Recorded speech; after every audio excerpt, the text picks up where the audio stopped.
Hello guys, welcome to my YouTube channel time to study and art. इस video में हम DHDC 131 के second block का third unit cover कर रहे हैं, जिसका नाम है कृष्ण भक्ति काव्य धारा, और ये बुक का 6th यूनिट है।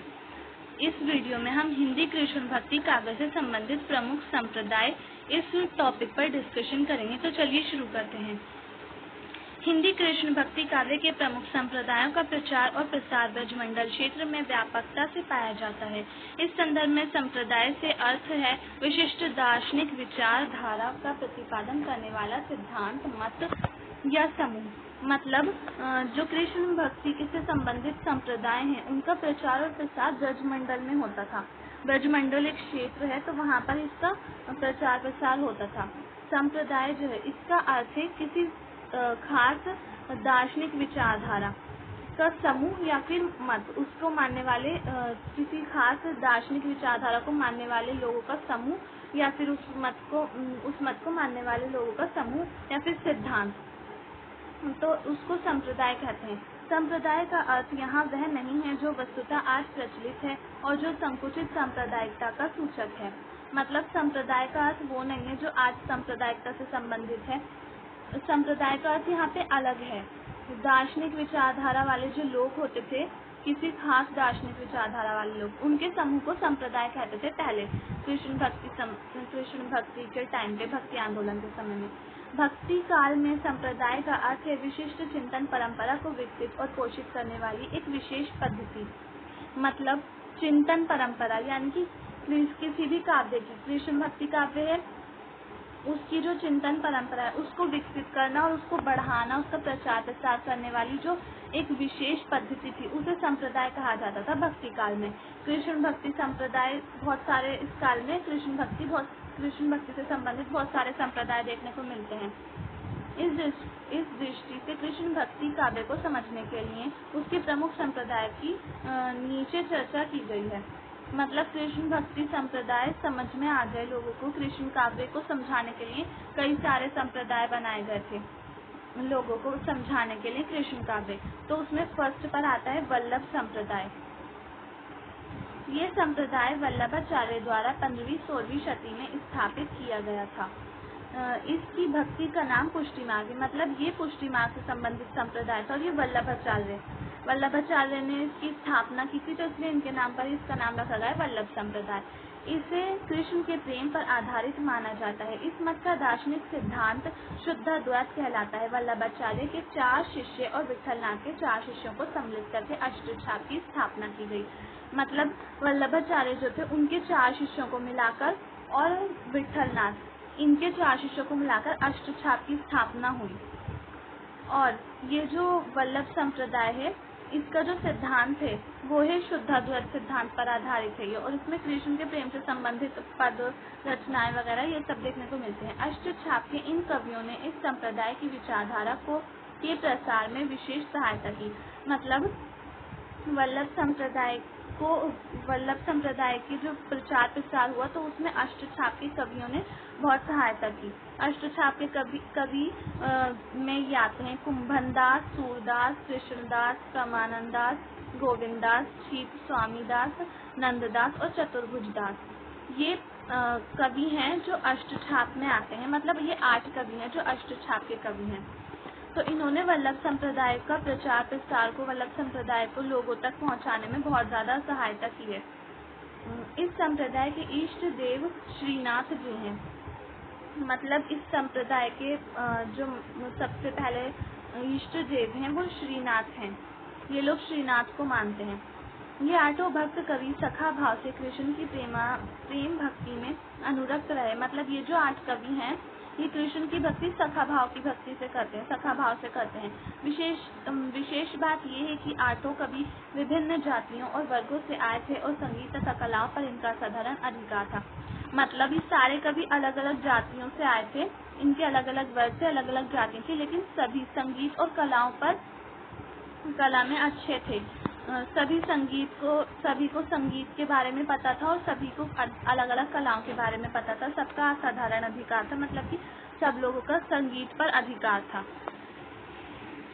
अब दूसरा संप्रदाय है माधव संप्रदाय। तो माधव संप्रदाय के संस्थापक माधवाचार्य थे। इन्होंने माधवाचार्य ने माधव संप्रदाय की स्थापना की थी। यह संप्रदाय भक्ति के आदर्श को निरूपित करता है। पहला संप्रदाय प्रेम को निरूपित करता था, कृष्ण के प्रेम को, और ये जो संप्रदाय है माधव संप्रदाय, ये भक्ति को निरूपित करता है, भक्ति के आदर्श को। नाम कीर्तन इस संप्रदाय में विशेष रूप से प्रचलित हुआ। नाम कीर्तन मतलब ईश्वर का नाम लेना, कृष्ण का नाम लेना। तो इस संप्रदाय के जो लोग थे वो नाम स्मरण पर ज्यादा बल देते थे। इनकी प्रमुख पुस्तक भक्ति रत्नावली है। इनकी एक पुस्तक है भक्ति रत्नावली। अब थर्ड है विष्णु संप्रदाय।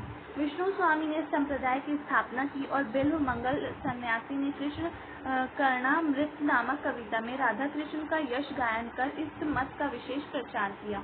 ये जो कृष्ण कर्णामृत थे, इन्होंने बिल्व मंगल सन्यासी ने एक कविता लिखी कृष्ण कर्णामृत नामक। तो इसमें इन्होंने राधा कृष्ण के प्रेम को ज्यादा दिखाया है और उससे संबंधित रचनाएं की हैं। और ये जो कृष्ण संप्रदाय है इसका प्रचार प्रसार किया है अपने विष्णु संप्रदाय का इन लोगों ने, बिल्व स्वामी ने, और इसकी स्थापना की थी विष्णु स्वामी ने। तो इसलिए इनके नाम पर इसका संप्रदाय का नाम रखा गया। किंतु बाद में संप्रदाय वल्लभ संप्रदाय में मिल गया, क्योंकि प्रभु वल्लभ ने विष्णु स्वामी के सिद्धांतों को लेकर बाद में कुष्टी माँ की स्थापना की थी। पहला वाला जो संप्रदाय था वल्लभ संप्रदाय, तो ये वाला संप्रदाय विष्णु संप्रदाय वल्लभ संप्रदाय में मिल गया था, क्योंकि वल्लभाचार्य जो थे इन्होंने विष्णु संप्रदाय के जो सिद्धांत थे, मत थे, उसी को लेकर अपने कुष्टी माँ की स्थापना कर दी थी, अपने नए संप्रदाय की स्थापना कर दी थी कुष्टी माँ की। तो नया संप्रदाय बन गया था वल्लभ संप्रदाय। तो इसलिए विष्णु संप्रदाय वल्लभ संप्रदाय में मिल गया था। अब फोर्थ है निम्बार्क संप्रदाय। निम्बार्काचार्य ने निम्बार्क संप्रदाय की स्थापना की थी। निम्बार्काचार्य के इस संप्रदाय का विकास हरिव्यास मुनि और श्रीभट्ट की प्रसिद्ध रचनाओं में हुआ। मतलब ये जो निम्बार्क संप्रदाय है, इन्होंने निम्बार्काचार्य ने इसकी स्थापना की थी, लेकिन इसका जो विकास हुआ और ये जो प्रसिद्ध हुआ, ये लोकप्रिय हुआ लोगों में, तो वो हरिव्यास मुनि एक वो हैं कवि, और श्रीभट्ट, इनकी जो रचनाएं, इन्होंने जो रचनाएं की उसकी वजह से इनका जो निम्बार्काचार्य संप्रदाय है ये लोगों में लोकप्रिय हो गया, प्रचलित हो गया, लोगों को इसके बारे में पता चला।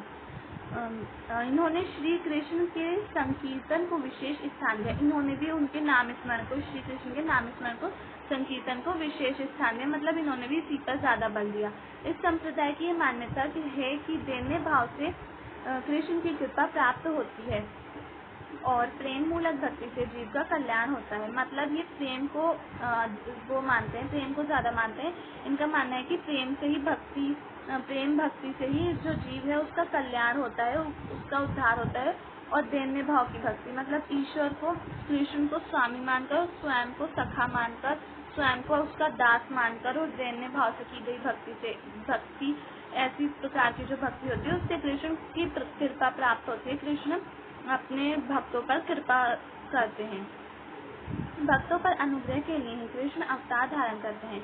ये अवतारवाद पर ज्यादा ध्यान देते हैं निम्बार्क संप्रदाय वाले। इनका मानना है कि कृष्ण जो है वो अपने भक्तों पर अनुग्रह के लिए, अपने भक्तों पर कृपा करने के लिए अवतार लेते हैं। फिर है फिफ्थ चैतन्य संप्रदाय। चैतन्य संप्रदाय की स्थापना 16वीं शताब्दी में हुई। चैतन्य ने भागवत पुराण की भक्ति का आदर्श स्वीकारा। मतलब इसकी स्थापना, चैतन्य संप्रदाय की स्थापना चैतन्य ने की थी, जिन्होंने भागवत पुराण की भक्ति उसको स्वीकारा था। उसको आधार बनाकर चैतन्य संप्रदाय की स्थापना की थी चैतन्य ने, भगवत पुराण को। और इसकी स्थापना 16वीं शताब्दी में हुई थी। जयदेव, चंडीदास और विद्यापति के कृष्ण विषयक पदों को गाकर चैतन्य ने कृष्ण भक्ति का प्रचार किया। मतलब ये जो जयदेव थे कवि, चंडीदास और विद्यापति कृष्ण भक्ति संप्रदाय के पहले कवि हैं। तो इन तीनों के गीतों को गा कर चैतन्य जो थे, इन्होंने कृष्ण भक्ति का प्रचार प्रसार किया और अपने संप्रदाय की स्थापना की। इन्होंने कृष्ण भक्ति में राधा को विशेष स्थान दिया है। चैतन्य ने कृष्ण भक्ति में राधा को स्थान दिया है ज्यादातर। विशिष्ट बात यह है कि इस संप्रदाय में जाति पाति का बंधन बिल्कुल नहीं है। मतलब ये लोग जाति पाति को नहीं मानते। अब इसका सिद्ध है राधा वल्लभ संप्रदाय। इस संप्रदाय की स्थापना 15वीं शताब्दी में हित हरिवंश ने वृंदावन में की।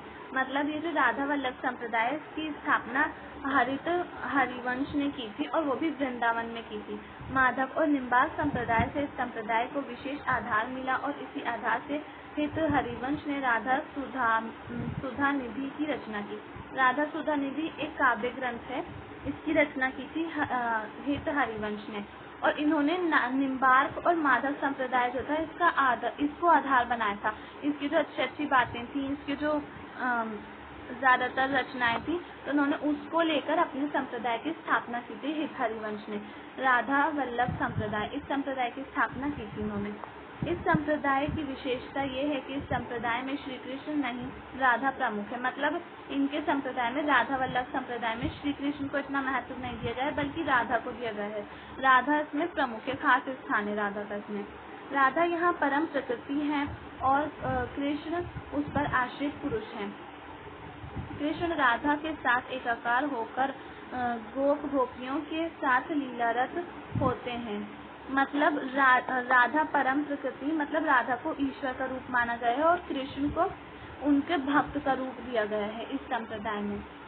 और कृष्ण राधा और कृष्ण का एकाकार होने पर गोप गोपियों के साथ लीलारत रहते हैं कृष्ण। इसमें राधा के साथ कृष्ण का एकाकार बताया है, न कि कृष्ण के साथ राधा का। इसमें सारे संप्रदाय में तो कृष्ण को ईश्वर माना गया है और राधा को उनकी प्रेमिका माना गया है, लेकिन इस संप्रदाय में, राधा वल्लभ संप्रदाय में, राधा जो है उनको ईश्वर माना गया है। और इसमें दिखाया गया है कि कृष्ण राधा के प्रेम में दीवाने हो जाते हैं और श्रृंगार के सौंदर्य मंडित रूप का विस्तार करते हैं। राधा वल्लभ श्री कृष्ण का ही उपास्य नाम है। इसमें बताया गया है कि राधा वल्लभ जो है वो श्री कृष्ण का ही नाम है। अब 7th है हरिदास संप्रदाय। इस संप्रदाय की स्थापना स्वामी हरिदास ने की और उन्हीं के साथ इसका अंत भी मानना चाहिए। मतलब इस संप्रदाय की स्थापना स्वामी हरिदास ने की थी और इनकी मृत्यु के साथ, मतलब जब इनका अंत हो जाता है तो इस संप्रदाय का भी अंत हो जाता है, फिर ये संप्रदाय देखने को नहीं मिलता। स्वामी हरिदास के अंत के साथ इसका भी अंत हो जाता है, ये संप्रदाय भी देखने को नहीं मिलता। इस संप्रदाय को सखी संप्रदाय भी कहा जा सकता है। मतलब इसमें सख्य भाव की भक्ति है तो इसको सखी संप्रदाय भी कह सकते हैं, क्योंकि स्वामी हरिदास ने नित्य बिहारी कृष्ण की निकुंज लीलाओं का गान किया है। मतलब इन्होंने कृष्ण की जो लीलाएं हैं उनका गान किया है और सख्य भाव की भक्ति इसमें देखने को मिलती है, तो इसमें इसको सखी संप्रदाय कहते हैं। अब 8 है दत्तोत्रेय संप्रदाय। तो इस मत के अनुयायी दत्तोत्रेय को अपना पंथ का प्रवर्तक मानते हैं। मतलब इस संप्रदाय के जो मानने वाले लोग हैं वो दत्तोत्रेय को मानते हैं, इसका संस्थापक, इसका प्रवर्तक, इसकी स्थापना करने वाला दत्तोत्रेय को मानते हैं। इस संप्रदाय को जो भी लोग इसमें शामिल हैं तो वो इनको अपना प्रवर्तक मानते हैं। दत्तोत्रेय का रूप 3 सिरों से युक्त है। इनके साथ एक गाय और 4 कुत्ते हैं। दत्तोत्रेय स्वयं कृष्ण के अवतार माने जाते हैं। मतलब ये जो दत्तोत्रेय हैं इनके साथ इनका जो रूप है वो 3 सिरों से बताया गया है कृष्ण काव्य में। तो इनके साथ बताया गया है कि इनके साथ एक गाय होती है और 4 कुत्ते होते हैं और इनको कृष्ण का अवतार माना जाता है दत्तोत्रेय को। इस संप्रदाय में स्वयं कृष्ण ही आराध्य हैं और भगवत गीता ही परम आराधना की पुस्तक है। मतलब इस संप्रदाय के जो लोग हैं वो मानते हैं कि कृष्ण जो है वो ही ईश्वर हैं और जो भगवत गीता है ये उनकी पुस्तक है। इस संप्रदाय का विशेष प्रचार महाराष्ट्र में हुआ। ये संप्रदाय दत्तोत्रेय संप्रदाय विशेष खास तौर पर महाराष्ट्र में देखने को मिलता है। तो अब हमारा नेक्स्ट टॉपिक है हिंदी साहित्य में कृष्ण भक्ति काव्य परंपरा। तो इसमें सारे जो कृष्ण भक्ति काव्य से संबंधित कवि थे उनके बारे में बताया गया है। मैं ज़्यादा डिटेल में नहीं पढ़ाऊंगी, बस थोड़ा थोड़ा सा पढ़ा दूंगी। ये आप कवियों के बारे में तो आप खुद इसको डिटेल में खुद से पढ़िएगा। हिंदी कृष्ण भक्ति काव्य की परंपरा को 12वीं शताब्दी के कवि जयदेव ने गीत गोविंद लिखकर विशेष रूप से प्रेरित किया। जो मैंने पहले भी बताया था, गीत गोविंद से जो ये परंपरा थी 12वीं शताब्दी में शुरू हुई थी। जयदेव ने गीत गोविंद एक ग्रंथ लिखा था जिसमें विशेष रूप से देखने को मिलती है कृष्ण भक्ति काव्य परंपरा। संस्कृत में राधा कृष्ण संबंधी ये प्रथम रचना है और ये जो रचना है गीत गोविंद ये संस्कृत में लिखी गई है। जयदेव ने संस्कृत में लिखी है। विद्वानों का अनुमान है कि कवि को इस रचना की प्रेरणा लोकगीतों और लोक कथाओं में मिली होगी। मतलब उस समय लोकगीतों और लोक कथाओं में कृष्ण जो कृष्ण भक्ति थी वो देखने को मिलती है। कृष्ण की जो कथाएं थी वो लोक गीतों में और लोक कथाओं में ही देखने को मिलती हैं। इससे पहले कृष्ण के बारे में कुछ भी लिखा हुआ हमें नहीं मिलता है। सिर्फ वो कथाओं में लोगों के द्वारा सुनी सुनाई जो बातें थी उसमें देखने को मिलती है। अब इसके जो फर्स्ट कवि हैं वो है विद्यापति। 1350 ईस्वी से 1460। कृष्ण भक्ति की लोक परंपरा को 4वीं-15वीं शताब्दी में विद्यापति ने कृष्ण राधा संबंधी अपने पदों में भाव धारा में ढाल दिया। मतलब इन्होंने राधा और कृष्ण संबंधी पदों की रचना की। विद्यापति ने सबसे पहले 1350 से 1450 ईस्वी में। अब मैं ज़्यादा नहीं पढ़ रही हूँ। गीति काव्य परंपरा भी इसमें देखने को मिलती है। इनको गीति काव्य परंपरा का प्रवर्तक माना जाता है। विद्यापति को गीति काव्य परंपरा मतलब गा कर जो पद गाते हैं उसको गीति काव्य परंपरा कहते हैं। तो विद्यापति को इसका प्रवर्तक भी माना जाता है। मतलब विद्यापति ने गीति काव्य परंपरा की शुरुआत की थी। गीति काव्य परंपरा की शुरुआत इन्होंने की थी विद्यापति ने। अब सेकंड है सुंदरदास। विद्यापति के बाद हिंदी कृष्ण काव्य के प्रथम बड़े कवि सूरदास है। इनका समय है 1478 से 1583।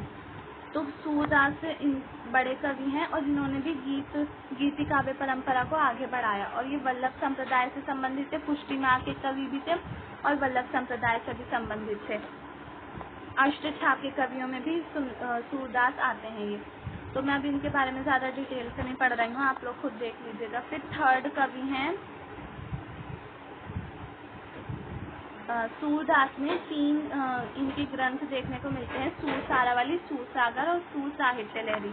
तो इसमें इन्होंने ज़्यादातर रचनाएं की हैं और इनके जो बाकी के ग्रंथ हैं उनके बारे में ज़्यादा कुछ पता नहीं है अभी विद्वानों को, तो इसलिए नहीं माना गया। सूरसागर, सूरसारावली, सूर साहित्य लहरी ये ग्रंथ हैं जो विद्वानों को मिल गए हैं। अब थर्ड हैं कुंभनदास।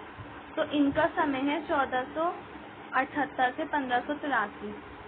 कुंभनदास का समय। और ये ब्रज में गोवर्धन पर्वत से दूर एक गांव में रहते थे। ये वहाँ रहते थे, गोवर्धन पर्वत से दूर एक गांव था, वहाँ रहते होंगे। और इनके जो ग्रंथ हैं वो ये हैं: वसंत धमार, कीर्तन, राग रत्नाकर, राग कल्प द्रुम ये है। फिर फोर्थ है परमानंद। परमानंद का समय है 1493 से 1553 ईस्वी तक। और ये भी परमानंद भी देखा है अष्टछाप के प्रमुख कवि हैं परमानंद।